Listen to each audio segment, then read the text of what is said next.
प्रभु यीशु मसीह के नाम में आप सभी को जय मसीह की। प्रियो, वचन में जाने से पहले हम कुछ बातों को समझें कि अगर परमेश्वर की बुलाहट हमारे जीवन में आए तो क्या हम उसके कार्य को करने के लिए आगे बढ़ेंगे, या फिर हम बुलाहट के बाद भी वही संसार में ही रहेंगे, या फिर ये भी करेंगे और संसार में भी रहेंगे, यानी कि दो पैर दोनों तरफ। अगर हमारा पैर एक तरफ रहेगा तो ही हमारी स्थिति सही रहेगी, लेकिन अगर हमारा पैर दो नाव में सवार रहेगा तो प्रियो आगे चलकर हमारा ही नुकसान है, हम ही डूबेंगे।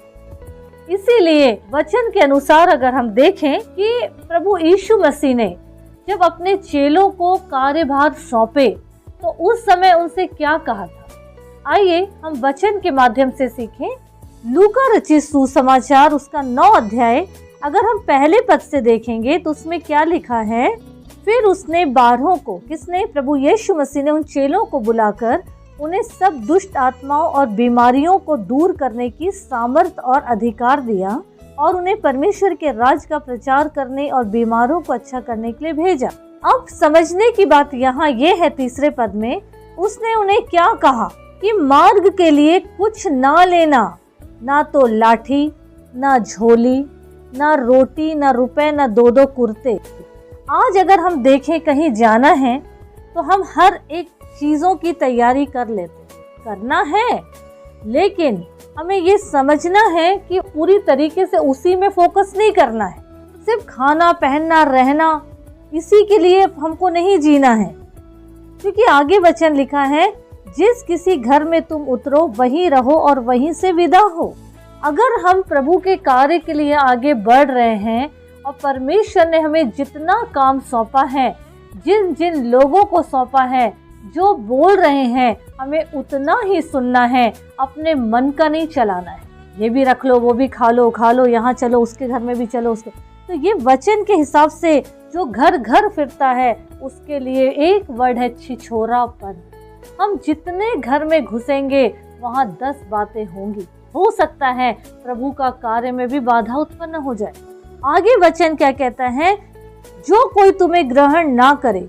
आज अगर हम वचन बोल रहे हैं, आज अगर हम किसी को वचन सुना रहे हैं, जो सुन रहे हैं तो ठीक है, पर जो लोग परमेश्वर के वचन को, परमेश्वर को ग्रहण नहीं कर रहे हैं, तो वचन क्या कहता है, उस नगर से निकलते हुए अपने पाँव के धूल को झाड़ डालो कि उन पर गवाही हो। मतलब कैसे कि अगर हम वचन सिखा रहे हैं, समझा रहे हैं, लोग ग्रहण नहीं कर रहे हैं, तो ये चीज़ मान के चलिए कि धूल झाड़ने का मतलब ये हुआ कि हम यहाँ पर आए थे, हमने तुमको समझाया था, न्याय के समय ये धूल उस बात की गवाहियाँ देगी। लोग मुकर भी जाएंगे क्योंकि ये संसार झूठों का है और न्याय के समय तक ये ऐसे ही ढीठ बने रहेंगे। और हो सकता है जब प्रभु यीशु मसीह सिंहासन के सामने बैठे तो वो लोग जिन तक वचन पहुंचाया गया है, जिन्होंने ग्रहण नहीं किया है, वो लोग उस समय भी अपने फेवर में ही बात करेंगे और क्या बोलेंगे कि नहीं प्रभु, ये लोग तो हमारे पास आए नहीं थे। उस समय भी उनके अंदर झूठ भरा रहेगा, अंधकार की बातें भरी रहेगी, शैतान उन्हें उस समय भी कंट्रोल करेगा। इसीलिए क्या बोल रहा है वचन, क्या बोल रहे हैं यीशु मसीह कि उस जगह तुम अपने धूल को झाड़ लेना ताकि गवाही हो उन पर। वही यीशु मसीह जो स्वर्ग चले गए और वही आएंगे, उन्हीं की ये आज्ञा है। उनको ये मालूम है कि संसार के लोग किस तरह के हैं, क्योंकि आने वाले समय में जब लोग झूठ बोलेंगे कि कोई नहीं आया था हमारे दरवाजे, कोई नहीं आया हमारे पास, किसी ने हमको आपका सुसमाचार नहीं सुनाया प्रभु, हम तो कितना इंतजार करते थे पर हमारे पास कोई नहीं आया वचन सुनाने। उस वक्त के लिए ये धूल गवाहियाँ देंगी प्रियो। उस समय कोई झूठ काम नहीं आएगा, उस समय कोई किसी के सपोर्ट में नहीं खड़ा होगा, क्योंकि आज जो कर्म हम कर रहे हैं, माँ बाप, भाई बहन, सखा संबंधी, रिश्तेदार, कोई भी हमारे सपोर्ट में नहीं रहेगा, कोई भी हमारा सहारा नहीं बनेगा की हेल्प कर दें करके। सभी को अपने अपने अपराधों का, अपनी अपनी बातों का लेखा उसे खुद देना पड़ेगा। यहाँ पे हमको ये समझना है कि प्रभु यीशु मसीह ने बुलाहट के साथ चेलों को भेजे और चेले गए, लेकिन आज हमको ये समझना है कि वहाँ पर प्रभु यीशु मसीह ने कुछ भी साथ रखने के लिए नहीं कहे प्रियो। क्यों? कभी हमने ये सोचा है? वो इसलिए, अगर हम देखें कि परमेश्वर ने अगर हमको मना किए हैं कि ये नहीं करना है, वो नहीं करना है, तो हमको सुनना है। हमको लूत की पत्नी की तरह नहीं बनना है, हमको एसाव की तरह नहीं बनना है। जब सदोम अमोरा में गुनाह अपराध बढ़ गया था प्रियो, तो उस समय जब दूत लोग सदोम से लूत, उसकी पत्नी और बेटियों को जब बाहर कर रहे थे, तो उस समय भी एक आज्ञा मिला था उन्हें, और वो आज्ञा ये थी कि सीधे दौड़ते जाओ, पीछे पलटकर मत देखना। लेकिन यहाँ लूत की पत्नी उन्हीं संसारिक बातों में फंसी हुई थी। वो ये देख रही थी कि मैंने अपना गृहस्थी जोड़ा था, मैंने अपना घर बनाया था, ये करती थी, मैं कितने शान से रहती थी, सब कुछ था मेरे पास, आज ये सब चीज छोड़कर मैं जा रही हूँ, कैसे रहूंगी इन सब के बगैर, इतने ऐशो आराम की जिंदगी छोड़कर मुझे जाना पड़ रहा है। ये सारी बातों को सोच सोच कर दौड़ती जा रही, सोचती जा रही कि मेरे पीछे मेरा घर द्वार है, ये है, वो है, जानवर, सब कुछ के विषय में सोचते सोचते उसके दिमाग से वो बात निकल गया। संसार की बातें उसके अंदर आ गई, शरीर की बातें आ गई, ऐशो आराम की बातें आ गई, और वो ये भूल गई कि हमको ये आज्ञा मिला है कि पलटना नहीं है। और वो पलट गई और तुरंत वहाँ पे खंबा बन गई नमक का। यहाँ पे एक बात समझने की ये है कि जब हमें परमेश्वर की बुलाहट है या कोई भी आज्ञा है, तो हमको हड्डी मांस से चर्चा नहीं करना है, हमको विचार नहीं करना है, सोचना नहीं है। अगर जिस समय हम सोच लेंगे कि ऐसा करें कि नहीं करें, तो याद रखिए तुरंत शैतान हमारे अंदर कब्जा कर लेगा और वो बातों को भुला देगा जो परमेश्वर ने हमारे लिए चुना है। परमेश्वर की बुलाहट को अलग कर देगा और वो अपनी बातों को हमारे अंदर भर देगा, जिसको हम एक्सेप्ट कर लेंगे और आगे चल के नुकसान को उठाएंगे, हमारा ही नुकसान है। जिस समय सदोम नाश होने वाला था, उसको करने के पहले परमेश्वर ने ये चीज़ बता दी, आज्ञा दे दिए थे, पलटना नहीं। उसी तरीके से प्रियो, अंत के दिनों के लिए भी जब मुश्किल का समय आएगा, पर प्रकोप आएगा, विपत्तियां आएंगी, अंत के समय के लिए भी ये कहा गया है कि जब अंत का समय आएगा तो जो छत पर है वो नीचे ना उतरे, जो नीचे है वो ऊपर न जाए, जो खेत में है वो घर में ना आए। जहाँ जहाँ जैसे हैं उसी कंडीशन में रहना है प्रियो। लूत की पत्नी का जिक्र इसीलिए किया गया है कि जब खुदा की बुलाहट आए या खुदा की कोई आज्ञा हमें मिले, तो हमें आगे ही बढ़ते जाना है, पीछे पलटना नहीं है। प्रभु के चेलों ने भी कहा था कि मैं अपने पिता को गाड़ दूं या अपने घर वालों से मिलकर आऊं, पर यीशु मसीह ने उस समय क्या कहा था, मुर्दे लोग को अपने मुर्दे गाड़ने दो। तब परमेश्वर प्रभु यीशु मसीह ने उस चेलों से क्या कहा था कि जो कोई हल पर हाथ रखकर पीछे मुड़ जाए वो मेरे योग्य नहीं है, क्योंकि वचन कहता है कि यदि कोई मेरे पीछे आना चाहे तो अपने आप का इनकार करना है, हर दिन अपने क्रूस को उठाकर प्रभु यीशु मसीह के पीछे हो लेना है प्रियो।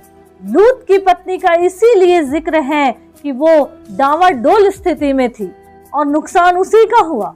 एसाव के बारे में अगर हम देखें तो उसने भी थोड़े से भूख के सामने वो गिर गया और उसने थोड़े से भोजन के लिए अपना पहिलौठापन को बेच डाला। आज हम थोड़े से धन के लिए, थोड़ी सी ऐशोआराम की जिंदगी के लिए, थोड़ी सी संसार की सुख सुविधाओं के लिए आज परमेश्वर को भूल बैठे हैं प्रियो। और यही वजह है कि आज हम दुखों को उठा रहे हैं, आज हम परमेश्वर के साथ खेल रहे हैं। लेकिन याद रखिए, परमेश्वर किसी तरीके से अपंग अपाहिज नहीं है, वो सब देखते हैं, सुनते और समझते हैं। हम सोचते हैं कि ये मनुष्य नहीं देख रहे, ये मनुष्य नहीं सुन रहे, परमेश्वर भी हमारे ही जैसा है, परमेश्वर भी वैसा ही है। तो याद रखिए, आज हम बहुत बड़े भ्रम में जीवन जी रहे हैं। आज हम खुद को धोखा दे रहे हैं, किसी मनुष्य को या खुदा को नहीं। इसका मतलब ये हुआ कि हमने परमेश्वर को किनारे करके अपने जीवन को पूरी तरीके से शैतान के कब्जे में दे दिए हैं, उसके अधिकार में दे दिए हैं। और आज यही वजह है कि हम बीमारियों से ग्रसित हैं। चाह कर भी हम परमेश्वर के सामने आ रहे हैं, बैठ रहे, आ रहे, जा रहे, सब कर रहे हैं, पर आज हम बीमार हैं, शारीरिक तौर से, आत्मिक तौर से, मानसिक तौर से। कितना भी हम कोशिश कर रहे हैं, आज उबर नहीं रहे हैं, क्योंकि हमारी जिंदगी सिर्फ दिखावे की रह गई है, बनावटी रह गई है। आज हमने भेड़ की मुखौटा लेकर संसार में चल रहे हैं। हमको अंदर से भी भेड़ रहना है, बाहर से भी भेड़ बनना है, तभी हमारी दुआ कबूल होगी। प्रियो, आज हम संसार के पीछे भाग रहे हैं, संसार की बातें या जो हम कह रहे हैं वही हमको भा रहा है। आज सिखाने वाले, समझाने वालों को तुच्छ दृष्टि से देखा जा रहा है। आज खुद की ही बातों की कीमत समझी जा रही है, खुद की ही बातों को रखा जा रहा है कि जो हम बोल रहे हैं वही सही है, बाकी सब गलत है। आज लोगों के शब्द ऐसे होते हैं कि हम किसी के हिसाब से नहीं चल सकते, हम किसी का नहीं सुनते हैं, हम अपने मर्जी के मालिक हैं। तो याद रखिए प्रियो, जब ऐसे लोगों के ऊपर दुख आएगी, मुसीबत आएगी, परेशानियां आएंगी, विपत्तियां आएंगी, बीमारियां आएंगी, तो उनकी भी कोई नहीं सुनेगा। ना मनुष्य सुनेंगे, ना खुदा सुनेगा। हाँ, सुनेगा तो सिर्फ एक, और वो शैतान जो उसे अधमरा कर चुका है और भी उसको मारता पीटता घायल करता रहेगा जब तक वो इस दुनिया से निकल ना जाए। और बाद में वो आत्मा तो वैसे ही नरक में जाएगी ही जाएगी। पहली मृत्यु, दूसरी मृत्यु, दोनों में नुकसान उठाना पड़ेगा। दुख और कष्टों की जिंदगी हो जाएगी, शरीर की भी, आत्मा की भी। वचन क्या कहता है आखिरी में कि वो स्टैचू बन गई, नमक का खंबा बन गई संसार के चक्कर में। ऐसा उन्हें कुछ खाने के लिए, थोड़े से भोजन के लिए अपना पहलौठापन बेच दिया। उसने भी अपने पहलौठेपन को तुच्छ जाना। यही वजह है कि बाद में आंसू बहा बहा के उसने पश्चाताप किया, तो भी उसकी दुआ कबूल नहीं हुई। परमेश्वर की आज्ञा, परमेश्वर की बुलाहट को तुच्छ नहीं समझना है हमें। आज ये जीवन हमें मिला है, इसकी कीमत को समझें। उस प्रभु ने इस जीवन के लिए अपनी जिंदगी, अपनी जान को दिए हैं। कोई मामूली छोटी बात नहीं है। आज हम इसे छोटी बात समझते हैं। आज हमारा एक हरकत की वजह से पूरा परिवार, पूरा घराना नष्ट होते चले जा रहा है, और हम उसी संसार में फंसे हुए झूठ का साथ दे रहे हैं, बनावटी जिंदगी को काट रहे हैं कि संसार में भी हमारा बना रहे, खुदा की दृष्टि में भी बना रहे। तो ऐसा नहीं चलेगा, हम दोनों तरफ से जाएंगे। ये वचन जब हमारे कानों तक पहुंच रहा है, अगर ये वचन को हम सुन रहे हैं, तो आज अभी इसी वक्त अपने जीवन को परमेश्वर के हाथ में सौंपे, पश्चाताप करें, उससे पूछे कि प्रभु आपकी बुलाहट क्या है। प्रभु मुझे सिखा, बता कि मैं तेरी इच्छा कैसे पूरी करूं, मैं आपकी आज्ञा में चलता रहूं, चलती रहूं। तभी हमारा जीवन परमेश्वर को ग्रहण योग्य होगा, उसको भाएगा। प्रियो, परमेश्वर के हिसाब से अपने जीवन को ढालिए, दोहरी जिंदगी से बाहर निकलिए। दो चित लोगों से परमेश्वर घृणा करता है। आज संसार की बातों को अलग करके प्रभु के बुलाहट की तरफ कान लगाइए, उसकी आवाज़ सुनने की कोशिश करिए, उसकी दर्शन की बातों को देखने की कोशिश करिए, वचन में बढ़िए, दुआ की जिंदगी में आगे बढ़िए, संगति में रहिए, जितना हो सके इकट्ठा होना ना छोड़ें। पहले एक समय था कि लोग 70, 80, 90 के हो रहे हैं तो अब ये दुनिया से चले जाएंगे, लेकिन आज इस भयानक दौर में, आज इस पाप की दुनिया में, आज लोगों की उम्र नहीं रह गई। आज पैदा होने वाले बच्चे हो, जवान हो, कोई भी हो, आज किसी की उम्र आज देखकर पृथ्वी से वो विदा नहीं हो रहे।